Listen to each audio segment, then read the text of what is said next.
সোনাক্ষী, মশলা কোথায়?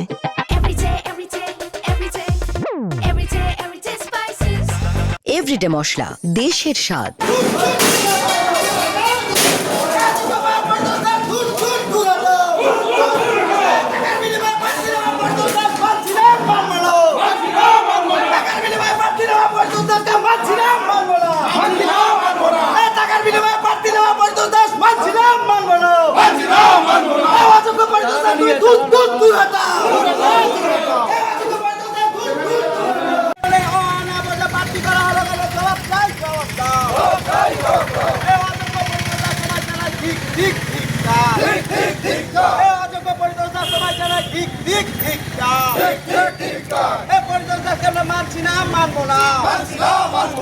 অসংগঠিত লোক যারা কোনো বুথে কোনোদিন একটা প্রার্থী সব কর্মীর সঙ্গে আমাদের যোগাযোগ নেই, টাকার বিনিময়ে তাকে প্রার্থী করা হয়েছে, তার কোনো সাংগঠনিক দক্ষতা নেই, তার পিছনে নেই।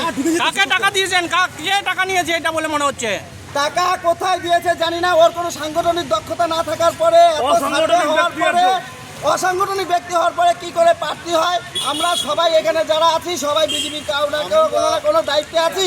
আমাদের কাছ থেকে যখন সার্ভে করা হলো, আমরা কেউ যদি আমরা পরিতোষ দাসের নাম না বলে থাকি, তাহলে কি করে পরিতোষ দাস আজকে টিকিট পেয়ে থাকে?